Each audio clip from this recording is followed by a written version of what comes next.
Présentation par la société Géofoncier, en charge du portail de l'Ordre des géomètres experts de la Méridienne de France, réalisé par Delambre et Méchain, en 1792. Cette présentation permettra de parcourir la chaîne de triangles, réalisée par Delambre et Méchain, sur l'ensemble du territoire de Dunkerque à Barcelone.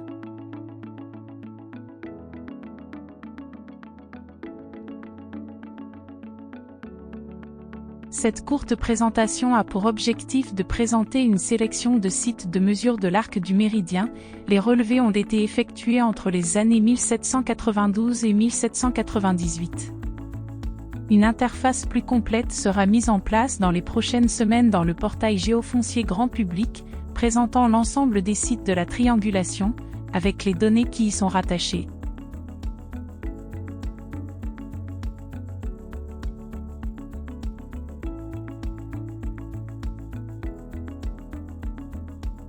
Voici donc la chaîne de la Méridienne présentée sur la carte. Nous parcourons quelques sites remarquables comme le site de Dunkerque avec son beffroi. Delambre fait ses observations le 18 mai 1793, depuis le clocher en briques rouges qui avait été utilisé par Cassini et Méchain en 1788, lors de la jonction du méridien de Greenwich et du méridien de Paris.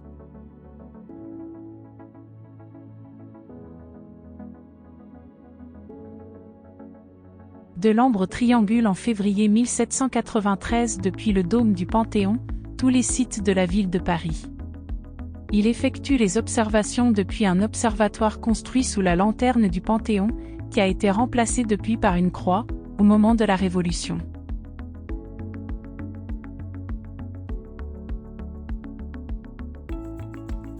Autre site emblématique de Paris, l'Observatoire. Le jour du solstice d'été, entre le 20 juin et le 22 juin 1667, les mathématiciens et astronomes de l'Académie des sciences tracèrent au sol le méridien, ainsi que les autres directions nécessaires à l'implantation de l'Observatoire de Paris, situé au 61 rue de l'Observatoire.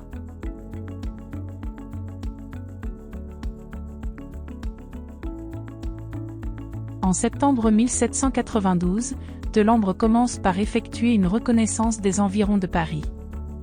Le 4 septembre 1792, la mesure des angles du premier triangle de la Méridienne de France débute dans la partie haute du château de Belle-Assise, au sommet de Jossigny.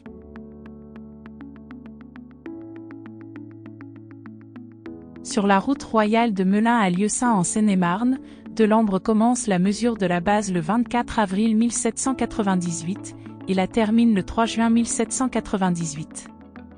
Il triangule les sommets de la base vers Malvoisine et Montlhéry. 41 jours de travail seront nécessaires.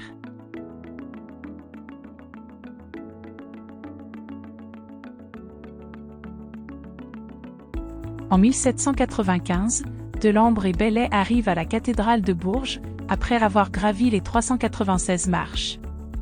Ils y découvrent une girouette en forme de pélican. Le pélican allait servir de signal pour les observations à venir.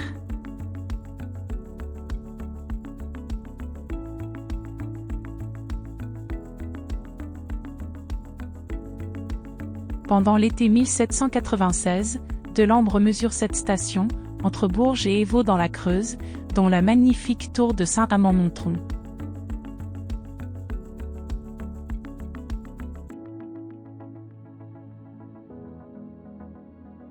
Le signal de Culan a été reconstruit en l'an 2000, identique à celui qui existait en l'an 3 de la République. Très belle reconstitution en bois, telle que ce signal a été édifié à l'époque.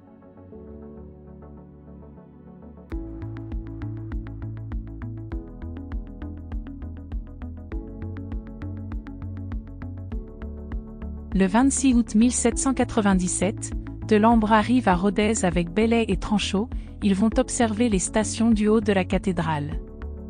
En 1798 a lieu la rencontre entre Delambre et Méchain à Rodez.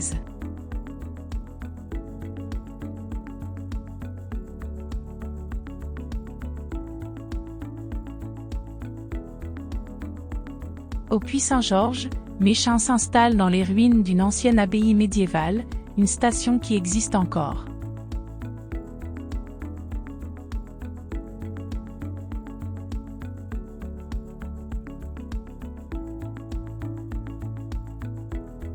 Le roc de Montalet à Lacaune a été détruit 4 fois. Pour effectuer ces observations en septembre 1798, Méchain demande un détachement de 7 gardes nationaux qui devront surveiller les sites. Il reste 7 jours sous la tente pour terminer les mesures. Ceci laisse imaginer les difficultés rencontrées par nos 2 géomètres pendant cette période troublée par la Révolution française.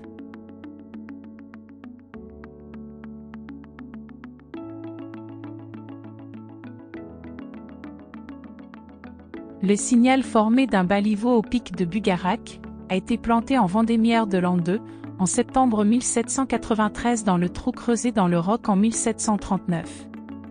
Un deuxième signal formé d'une pyramide en bois a été élevé en Vendémiaire de l'an 4, soit en septembre 1795, lors de la reprise des opérations.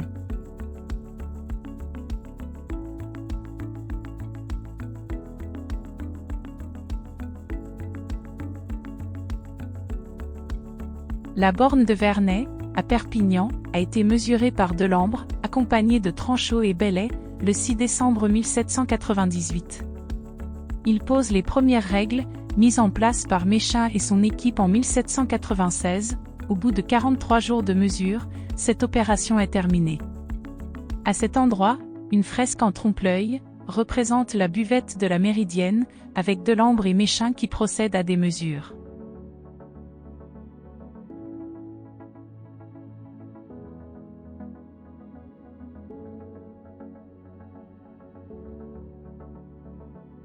En 1740, Cassini avait mesuré la base, sur la plage au bas de Perpignan, pour raison de stabilité des points. Méchain opta pour une base, allant de Perpignan à Sals. Cette base est reliée aux stations du Mont Espira et Force Réale.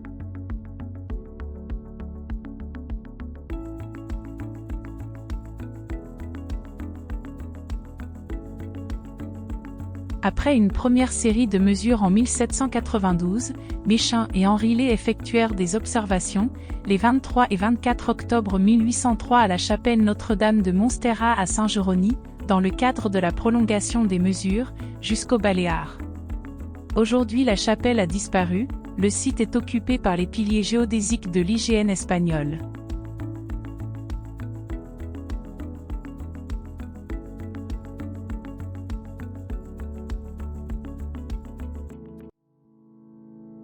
La méridienne en quelques chiffres, la longueur de la chaîne de triangulation est de 1334 km, 115 triangles principaux pour un total de 179 sommets. Nous remercions évidemment Yves Mogard, géomètre expert retraité toulousain, qui nous a fourni d'abondantes documentations, photographies et croquis pour chacun des sommets lors de son parcours sur l'ensemble de la méridienne. Nous tenons à préciser que la chaîne de triangles de la Méridienne de France sera accessible, visible et consultable sur le portail géofoncier grand public, ouvert à tous, permettant ainsi de parcourir et visiter avec les documentations chacun des sommets de cette magnifique méridienne, traversant notre territoire français.